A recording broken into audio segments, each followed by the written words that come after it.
No one involved with this is saying that she intentionally committed any crime, intentionally, violated national security. Well, there have been plenty of leaks, as you know. Love having you on. With me now, Judicial Watch Director of Research and Investigation, Chris Farrell. All right, Chris. Hillary talks to Andrea Mitchell, and she says, nobody hacked my emails. Does Hillary even know? She should know, and she's lying when she says no one did it. Guccifer is very credible. Lying? Well, because we have the inbox of Sydney Blumenthal published in The Guardian.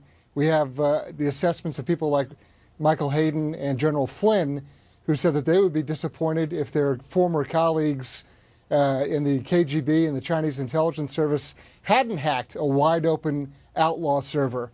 It's improbable, it's unbelievable that any first world foreign intelligence service wouldn't target an incredibly vulnerable server like that. All right, but let's go to the fact. If Guccifer, the Romanian hacker who was in Romania for hacking in a Romanian jail, not our charges, but if he did hack, wouldn't the FBI be able to identify where he was hacking from and whether he did the hacking? Wouldn't there be a physical location identification?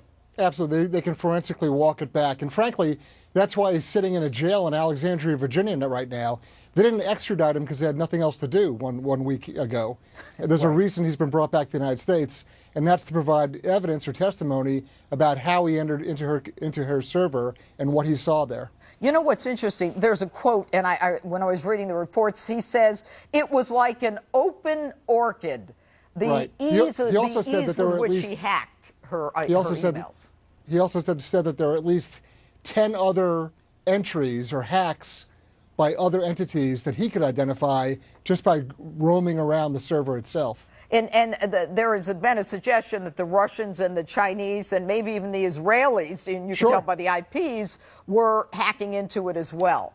And that's exactly what you would expect. You know what, Chris? The Judicial Watch has been the one consistent pursuer of the truth. I mean, you know, you've got Congress and oversight and all that, but you guys have taken it right to the courts. Do you think that the federal courts are going to do the judges anything about the fact that these State Department attorneys went in and said, we've got nothing, and swore to a federal judge that they had nothing that was in response to a freedom of information?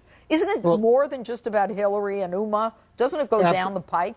It absolutely is, and that's why in our litigation, where we've been granted discovery, in the next 8 weeks, we will take the sworn depositions of Hillary Clinton's inner circle, people like Huma Abedin, Cheryl Mills, the Assistant Secretary of State Patrick Kennedy, and others. And frankly, it's only through our litigation that the public knows any of this.